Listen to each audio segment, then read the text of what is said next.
care about empowering and uplifting young women. I know a lot of you are mentors to young women yourselves. So we're here to highlight the ways in which mentoring helps girls excel within school, work, civic engagement, and sports. So my name is Aliyah Cook.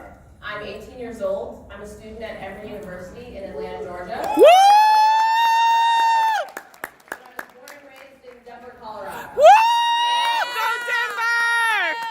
So I'm just here to share with you my story and the ways in which mentoring has helped me excel, specifically within the field of civic engagement.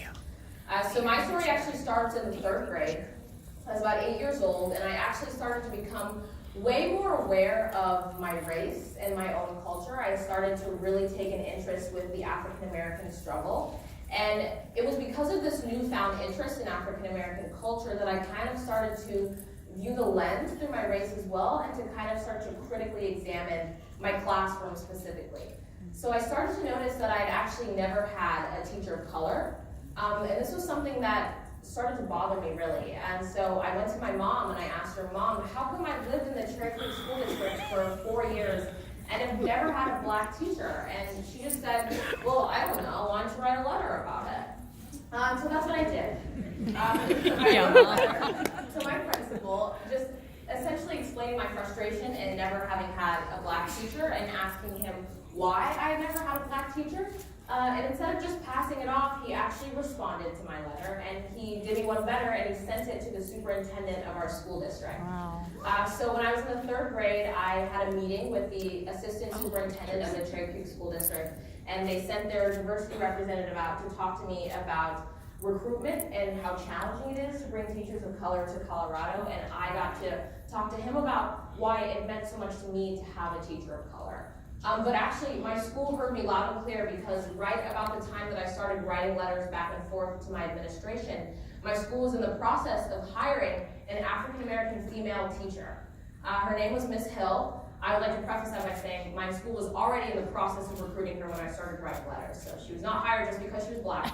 She was a very capable individual. That's right. She was hired around the time that I started writing letters to my school asking to have a black teacher. So that was really cool. So Miss Hill was my first and only black teacher, and I actually got to be in her classroom in 5th grade. And so word of my advocacy kind of got around. I'm not exactly sure how, but there are only like 2 black people in the entire state of Colorado.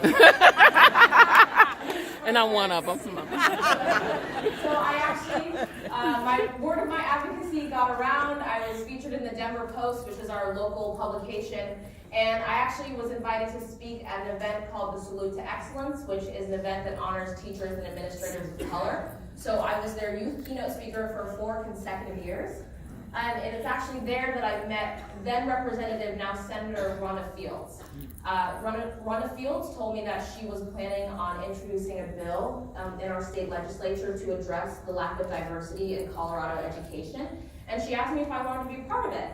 So I said yes. So when I was in the 7th grade, I was about 11 years old, I went down to my state capitol building and I got to testify once in front of the House and then in front of the Senate, on behalf of House Bill 14-1175. And I just essentially explained to my representatives the fulfillment that I got from having a black teacher and how important it was to my development and to my education. And I asked them to help other kids in my state be able to have the same experience that I did. And so House Bill 14-1175 was actually signed into law by Governor Hickenlooper on June 6th of 2014. Woo!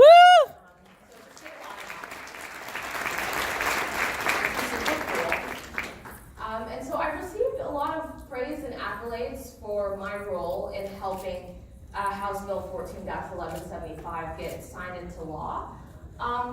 But I attribute a lot of my success within civic engagement really to the mentors that I've had throughout my life, and the adults who took the time to listen to me and to invest their time and their resources into helping a young girl with a dream do what she wanted to do.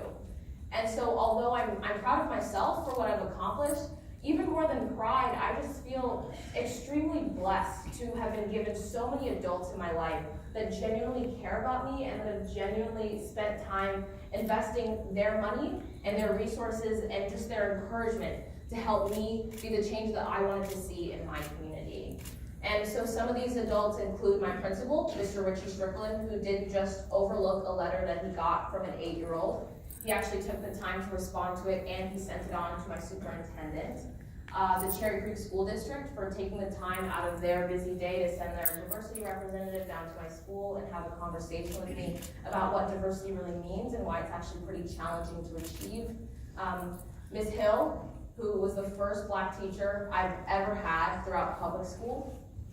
She continued to be a mentor to me even after I left the 5th grade, and I've been over to her house multiple times, and she continues to show me what a capable and talented and amazing Black teacher is supposed to look like.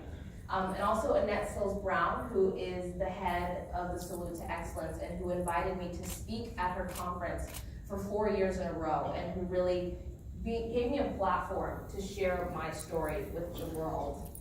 There's also my mom, who encouraged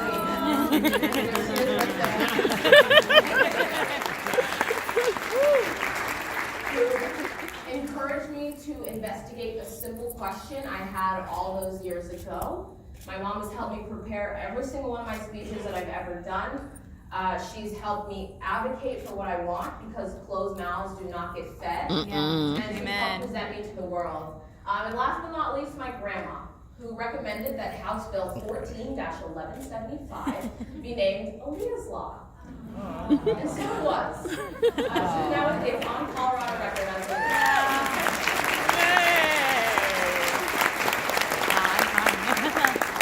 So this journey has really shaped me as a person, and even today, I continue to advocate and speak for what I believe in.